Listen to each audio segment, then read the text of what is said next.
I will be using this with antimatter photon lasers because what I have is creation at the end of my thoughts. The number of people with bipolar disorder has risen threefold in the last 2 decades. It's just like this glorious technicolor world that you're in, you know? It's absolutely amazing. 3% of us, that's nearly 2 million people in Britain today, are thought to have this serious mental illness. I was completely off the chart, as delusional as you can get. Who are these people? What do they experience? What do they feel? My name's Philippa Perry. I'm a psychotherapist and I'm intrigued by these questions.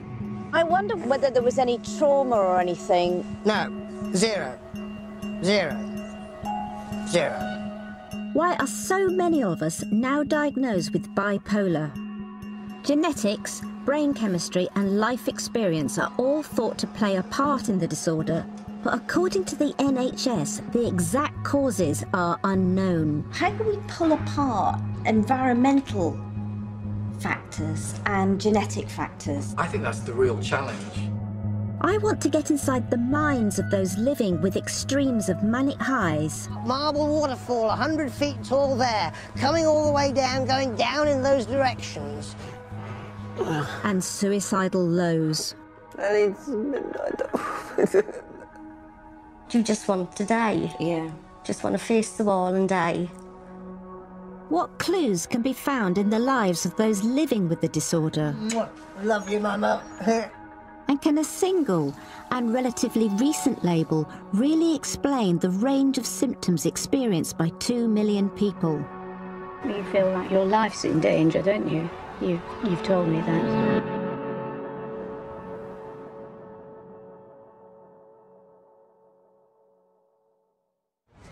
Morning.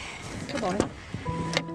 Bipolar is currently viewed as a medical condition, best managed with drugs. But as a psychotherapist, I tend to come at things from a different angle. The cause of most mental breakdown, I believe, come from the environment. It's a learnt set of reactions and responses. I want to explore people's life histories to see what clues they can provide as to why people experience these dramatic highs and lows. I think too often we ask what's wrong with someone rather than asking what happened to them and what kind of mental scars that may have left them with. 3 people with the bipolar diagnosis have bravely agreed to open their lives to me so that we can try to piece together the story behind their extreme symptoms.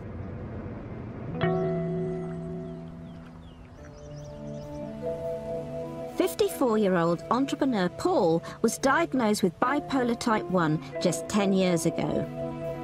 I've come to meet Paul in a large hotel, golf club, spa type place just outside Stratford-upon-Avon, and I'm quite curious as to why I've got to meet him here.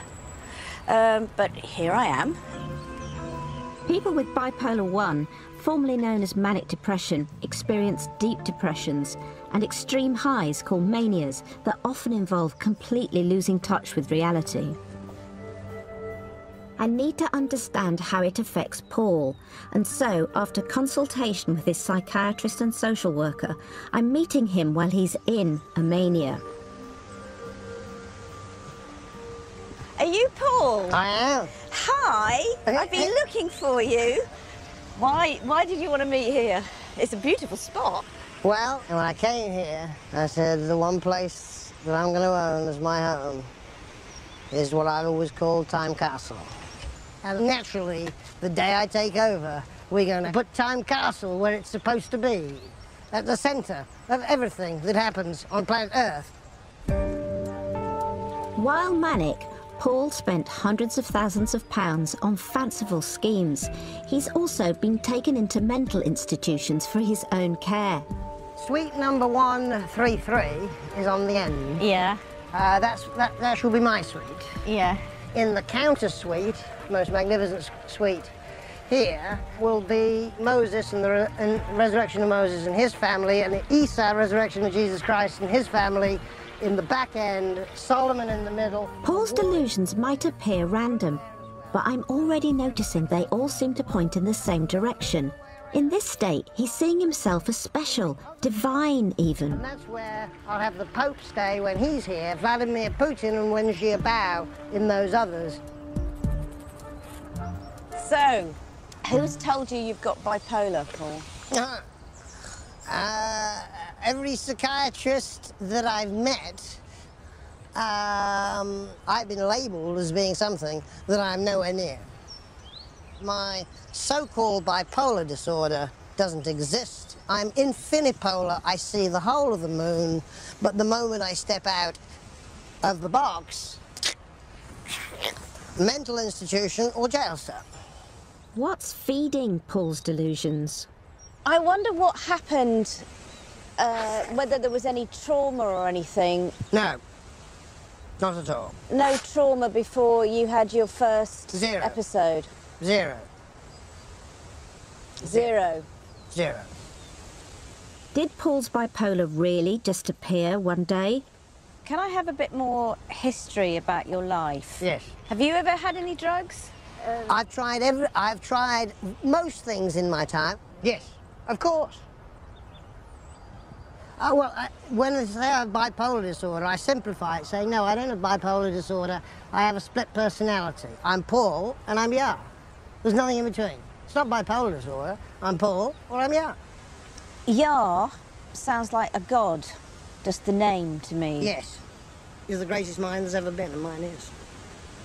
And we'll expose it piece by piece, whatever box by box.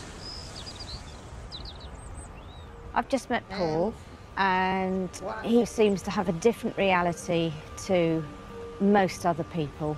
Nobody can understand what he's talking about. So it is a very lonely place to be. And I'm going to make this into the most amazing golf course in the world. Having holes 1, 1, 1, 2, 2, 2, 3, 3, 4, 5, 6, 6, 6, 7, 7, 7. Every digit there is covered. He has got that mania thing when you connect every single thing, and he's taking it to the extreme. The 18th hole is going to be 777 yards long, par 7. There isn't a par 7. I wonder how we look after people like that, because they don't see themselves as needing looking after. I mean, he feels completely like he's in charge of the entire universe. And remember, the marble waterfall, 100 feet tall there, coming all the way down, going down in those directions. And I can have it all installed in 60 days, from the day, of course, I take over the world, which effectively, July the 18th.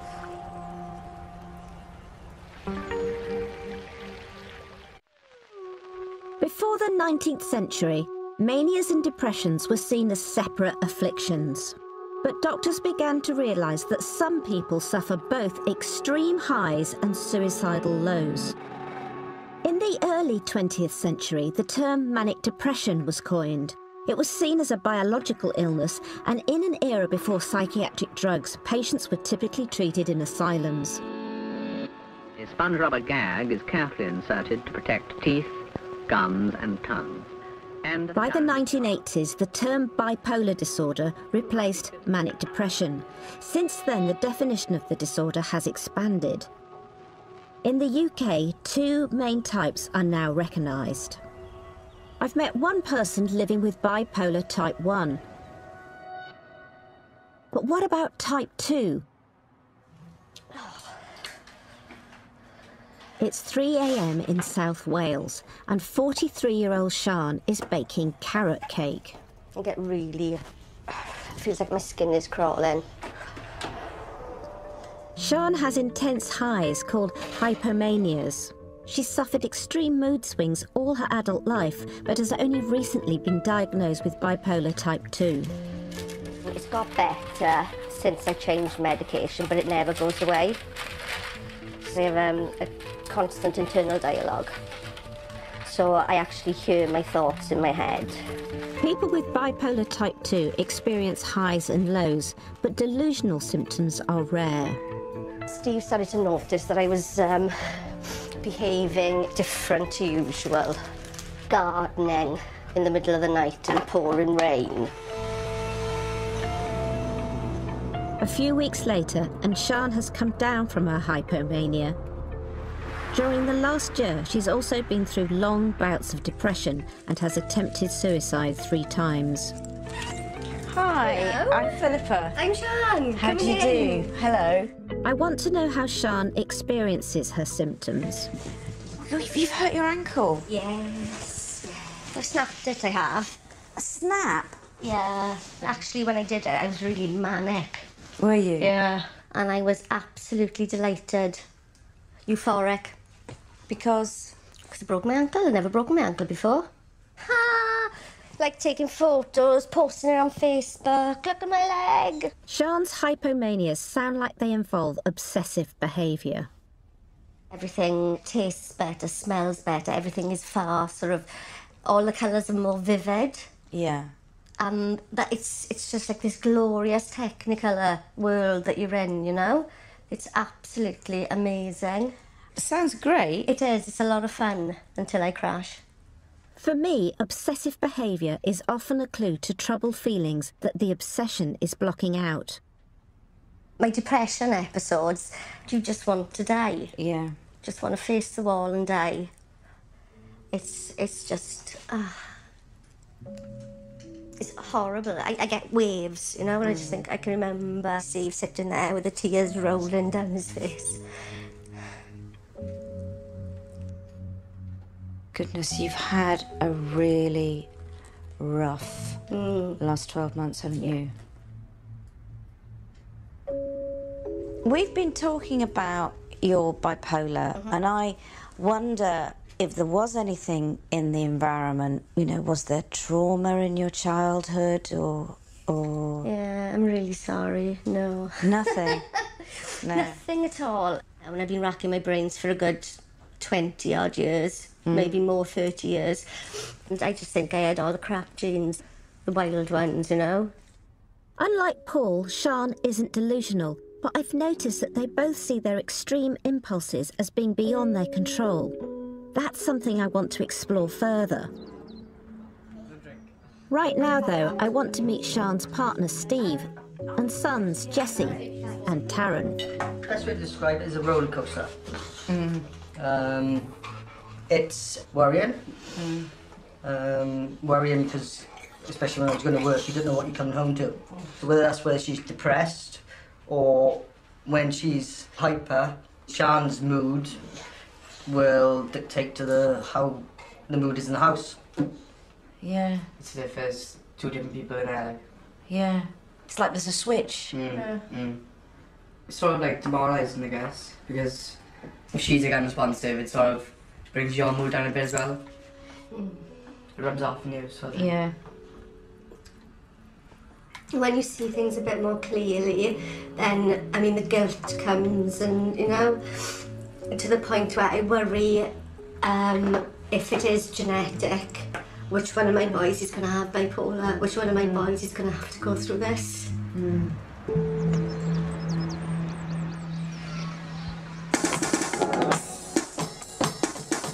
In Buckinghamshire, 36-year-old Ashley also has a bipolar type 2 diagnosis. He was given this 9 years ago, but there's a key difference with his symptoms. His mood can swing from elation to crippling lows, several times a day. Too many of them. It's just gonna...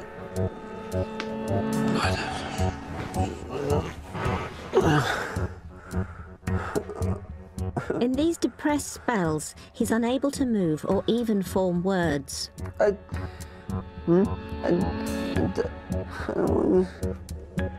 need some midnight.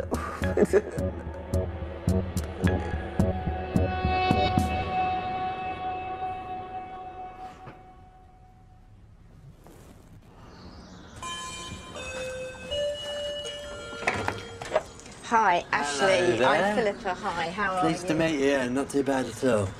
This is my grotto. It looks like you're very busy here. You've got I'm a lot indeed, going on. yeah, I am indeed. I play a lot of music. Do you recognise that? help me The out? Prodigy. Oh, I see. I can actually play it to you. 1, 2, 3, 4. You're no good for me. I don't need nobody. This has got. No one that's no good for me. Let's just get this bit.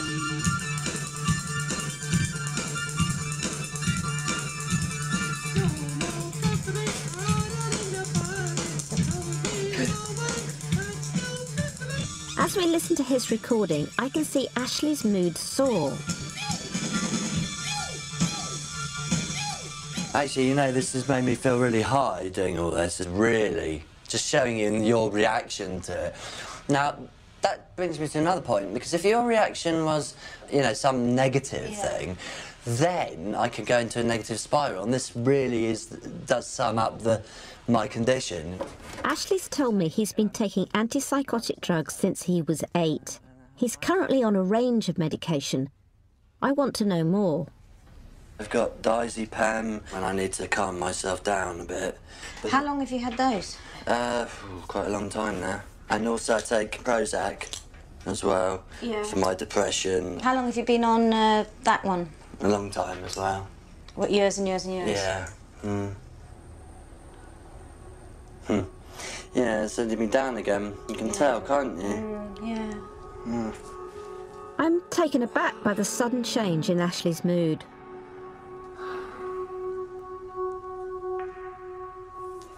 It wasn't great for you to talk about the medication, was it? No.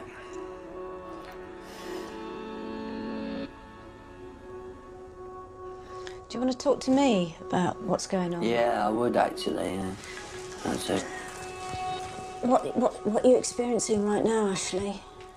I just don't know what it is, whether it's a voice or whether it's a thought or... I don't know what it is.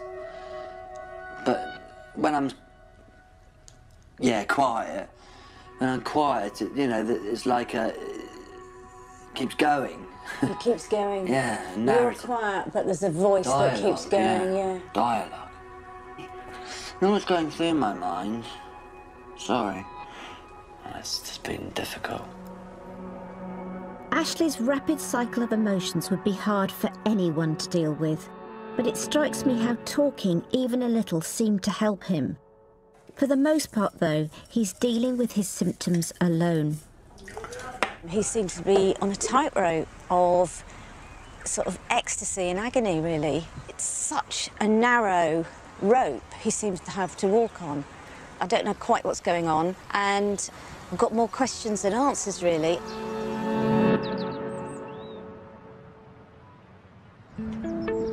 I've now met 3 people with very different symptoms and life experiences, and it's only deepening my curiosity about bipolar. Can their very different problems really all have the same underlying cause? Sian feels that her highs and lows are down to a biological flaw she was born with. Would you like to see my little bag of dolly mixtures? Yes, please. The treatment Sian's pursuing is also biological. Like nearly 80% of people with the bipolar diagnosis, Sian's been placed on medication. Right, that's an antidepressant. These are the antipsychotics, which I take in the evenings. Have you found any of these drugs useful? Yeah. I know the combination isn't right yet, but they are managing to sort of quell the 2 extremes. Yeah. Can you imagine what you would have been like if you'd never been put on any psychiatric drugs? What would that be like? I'd be dead. No 2 ways about it. Definitely. They've saved your life. Yeah. As a psychotherapist, I don't prescribe psychiatric drugs, and I'm not an expert on how they might work. Sian's experience makes me want to find out more. Any of the bad thoughts or any of the things which is... Today, Sian's having a quarterly medical review with her consultant psychiatrist, Dr. Muthu Kumar. I think it's about twice I've kind of been very low and had contemplated just taking enough medication never to wake up. I'm hoping he can explain the thinking behind Sian's regime of medication. What do you think causes it, and what do you think has caused it in Sian's case? Mainly the biological reasons, like brain chemical changes in the brain is one of the main reasons. Sometimes like what we see is the depression comes out of the blue for no apparent reason. Yes. So if it is an identifiable reason, then you can say like, okay, treat the identifiable reason. But when it comes out of the blue, obviously there is something wrong within the brain chemicals. Dr. Muthu Kumar believes an excess of some brain chemicals causes mania, while low levels cause depression. I'm aware this is an established explanation. The medications do help in bringing these chemical changes, chemical imbalances in the brain back to normal. We kind of equate it with people with diabetes, hypertension and things like that. The psychological treatment would help as a kind of an additional support for her. That's why I have preferred her for psychological treatment.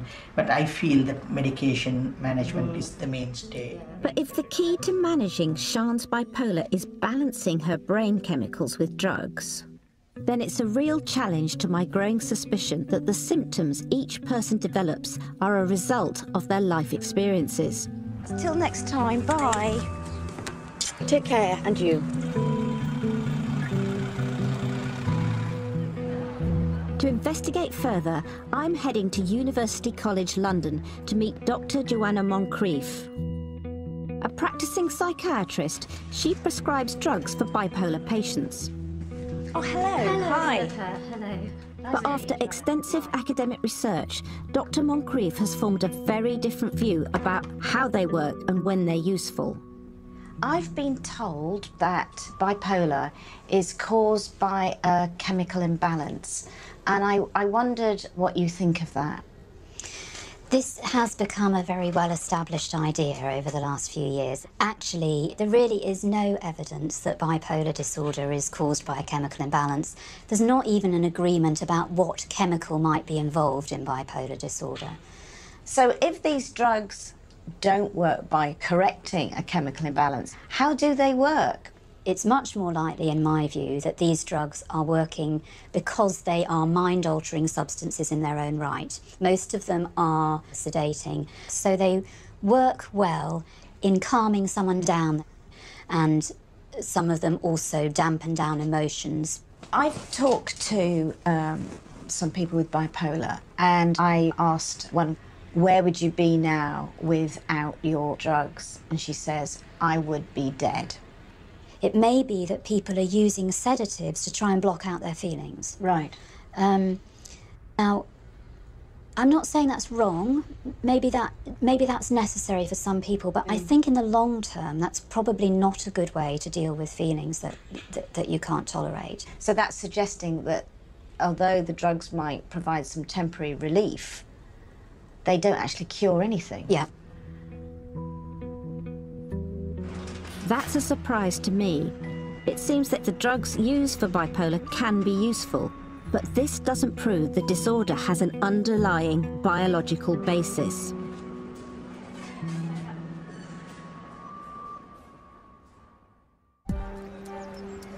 In Stratford-upon-Avon, Paul is as manic as when we last met 2 weeks ago. I will be using this with antimatter photon lasers because what I have is creation at the end of my thoughts. Today, I want to find out whether his delusions of grandeur are in any way related to his former life. Paul's told me that he ran a number of businesses before being diagnosed. Could exploring his past career provide more clues about why Paul's bipolar takes such an extreme form? Kevin. Hello. Kevin Bond is a former CEO of a major utility company who Paul describes as his business advisor. He understands all about the projects, and he also understands me a lot better than many other people do, although not completely. Well, you leave me with Kevin now. I'll leave you and see you in a... Okay, see you in a while. How long have you known Paul? About 3 years now. He made a series of statements to me that instead of just dismissing them, I went and found out. On business-related issues, every single issue he's raised, I've checked out, has proven to be correct. Let me first of all just show you a big piece of stone. Okay. That piece of marble was extracted from a hill in northern Alabama.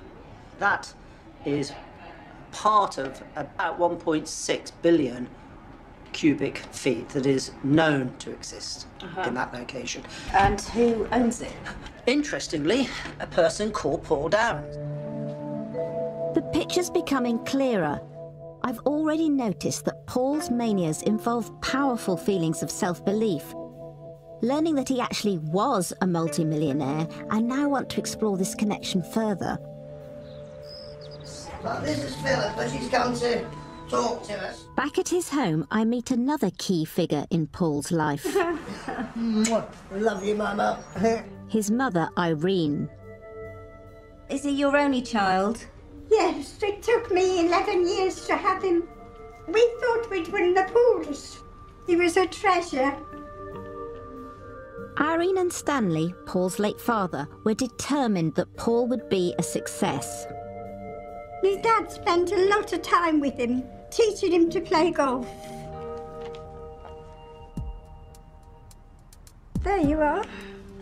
He was an amazing golfer. Oh, he was good, yeah. Chosen for He England. was played for England. He was captain in England there. It was lovely because the house was full of big cups. I can see that before bipolar, Paul's entire life was a string of sporting, financial and business triumphs. I won the English Amateur Championship at match play and stroke play, English Amateur stroke play there, English Amateur there, European Amateur Champion as well. That one is here. What's it like to come second? Absolutely horrible. For me, second to last, there's no difference.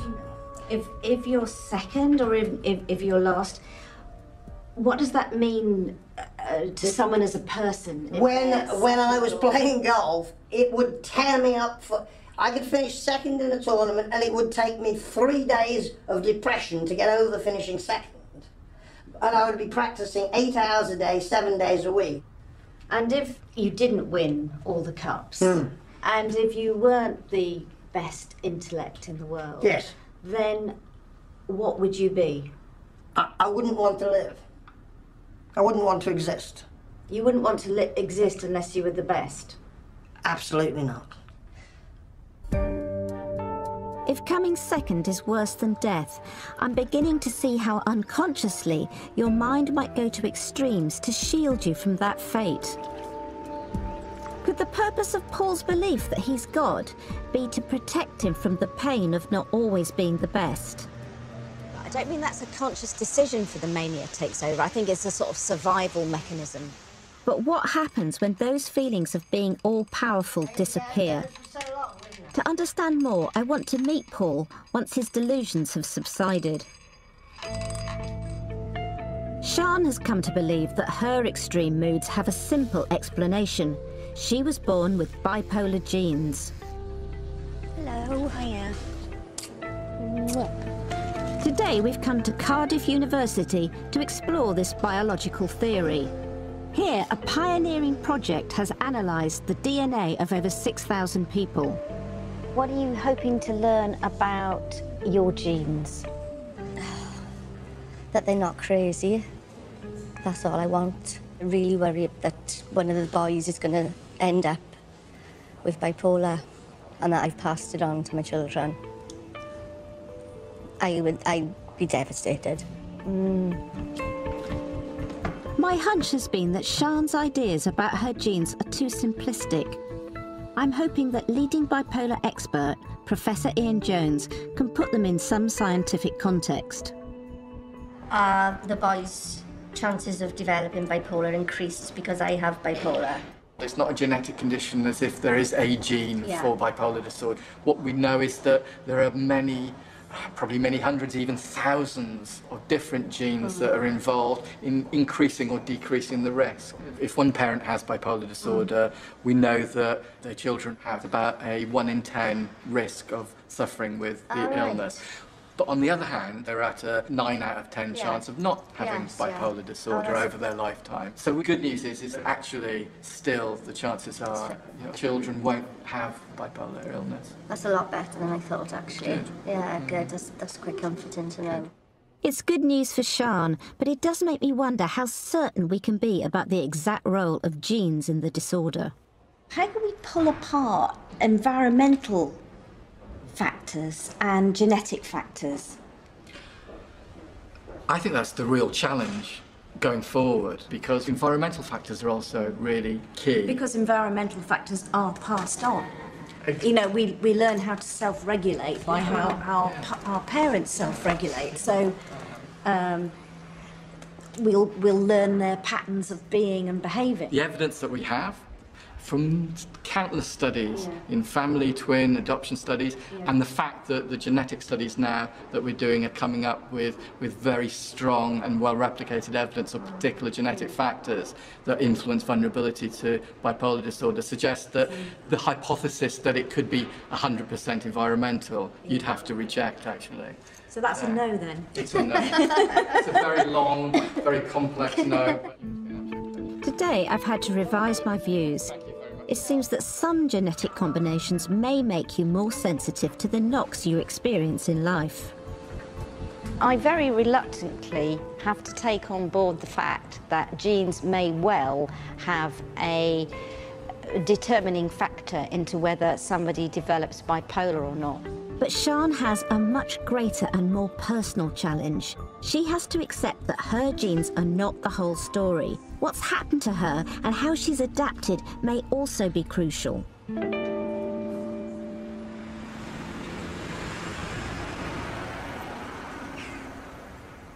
If the reasons for Sian's bipolar are more complex than she imagined, what other factors could be affecting Ashley?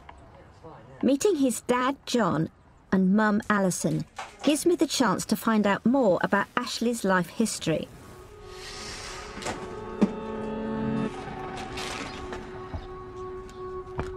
What normally happens is with these spells that he suddenly flashes out to them very, very suddenly.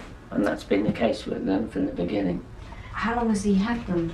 About 12? No, that was about 12 or 13. From 12, yeah. What was he like as a baby? Yeah, he was a lovely baby in the first year. After that, he started kind of missing the milestones. He found it difficult to interact with other toddlers. I learned that from an early age, Ashley showed signs of autistic spectrum disorder, a developmental disability which can cause difficulties understanding others and being understood. Are you feeling a bit better? Gone away? Yeah. I was just learning about you as a baby. Don't talk about that. Oh, you were a lovely baby, Ashley. You're a beautiful baby. Yeah.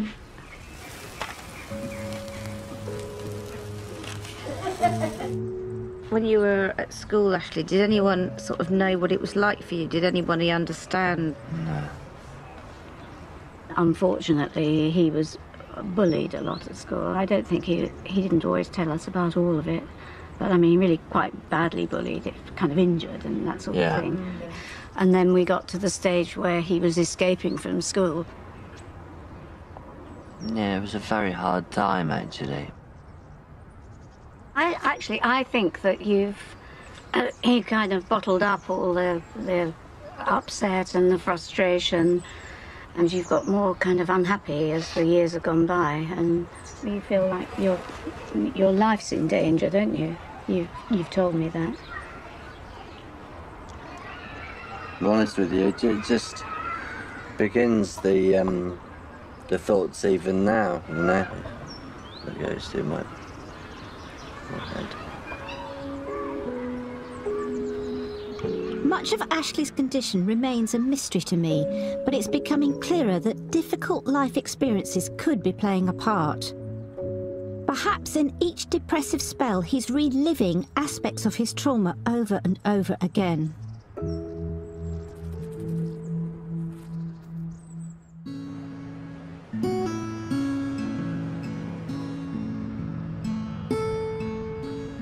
Thanks. There we go. Before her meeting with Professor Jones, Sian believed that her bipolar was set at birth. Since then, she's been reflecting on her past. The way I'm thinking about it now, is that there was this little girl that was lost, that nobody really understood. To help Sian explore how her past might be contributing to her symptoms, she's decided to take a big step, trying psychotherapy for the first time. It seems to me nobody could interpret your story of how you felt in a way that made sense to you.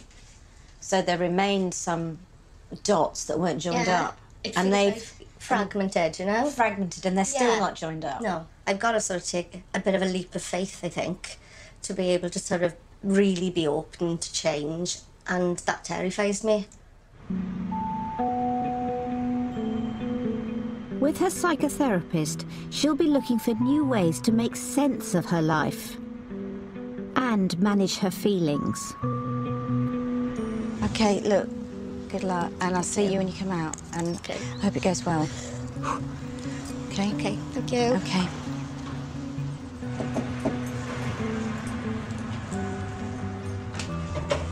Hello, hiya. Hiya, thank you. Thank you. Do you want to just go in there? Lovely, thank you. Today will be about seeing whether they can work together, seeing whether they can form a bond. It depends so much on your relationship with your therapist. I mean, she's got so much riding on it. I hope it works for her.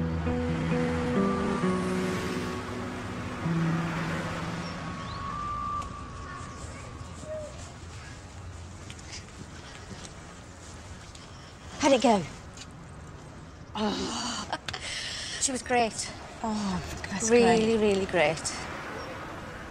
I'm having a moment. This is the start of it now. This is the start of the end of it. Do you think this is going to be transformative? Yeah, thank you.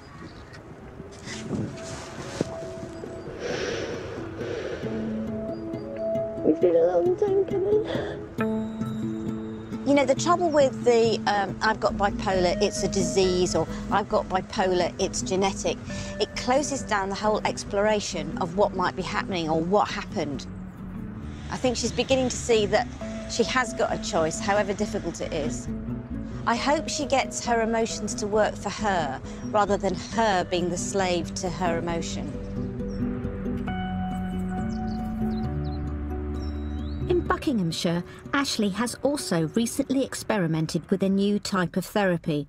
But it wasn't a new experience for him. It was the 7th therapist he's tried. Oh, it was not very good. I felt like he wasn't really on my wavelength, and found it very difficult to actually talk to him so he understands what I'm saying. There are challenges to doing therapy with people like Ashley who are on the autistic spectrum. I fear this may be why he's had so little success. You do so much to try and help yourself. I don't know anybody who works harder at working out what it is you need and asking for it. Yeah, thank you. I'm hoping other developments in Ashley's life might prove more positive. Hello there. Hi, Mike. It's pleased to see you again, mate. How's it going, Rupert, dude? Alright, fella. She's off? Yes, please. 2 weeks ago, he formed a band. Why don't we lay a tune down and you ad-lib on the drums? Yeah, what, like a loop? Yeah. That's a good idea, yes. I have been concerned about Ashley's isolation and the effect it might have on him. Wicked. That sounds awesome, man. Thanks, mate. So today marks something of a watershed. 2, 4, 1, 2, 3, 4. I can't change it though, that's the only thing unless someone else plays it. Okay. 1, 2. Hello.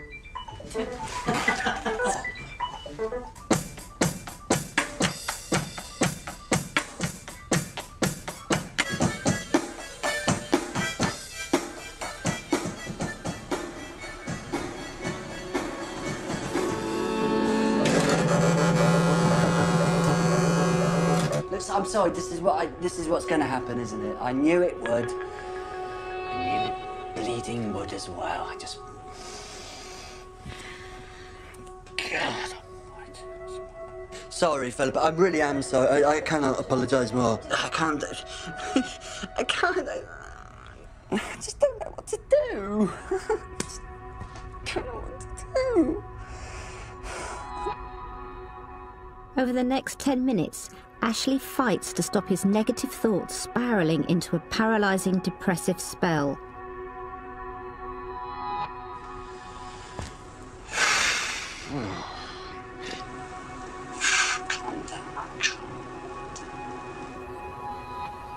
He succeeds. Cause I'm having more fun now, having more fun now. A deeper day. The fact that neither drugs nor therapies have solved Ashley's problems brings home that there are no easy answers to bipolar. But it also makes Ashley's resilience all the more remarkable.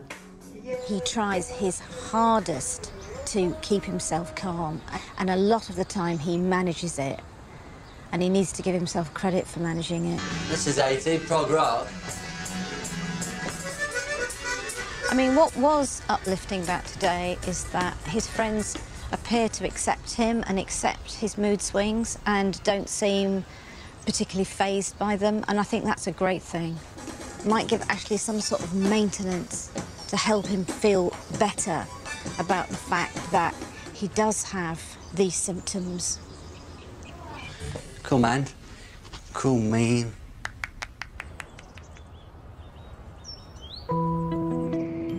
In the 6 months since I last saw Paul, he spent the majority of time under section in a psychiatric hospital. He's finally been released and is keen to meet me again. But according to his psychiatrist, he's now experiencing a depression. I'm a little bit nervous about seeing Paul, actually, because last time I did find him rather intimidating at times because he was so full on and he made so many connections all over the place that I couldn't keep up with him.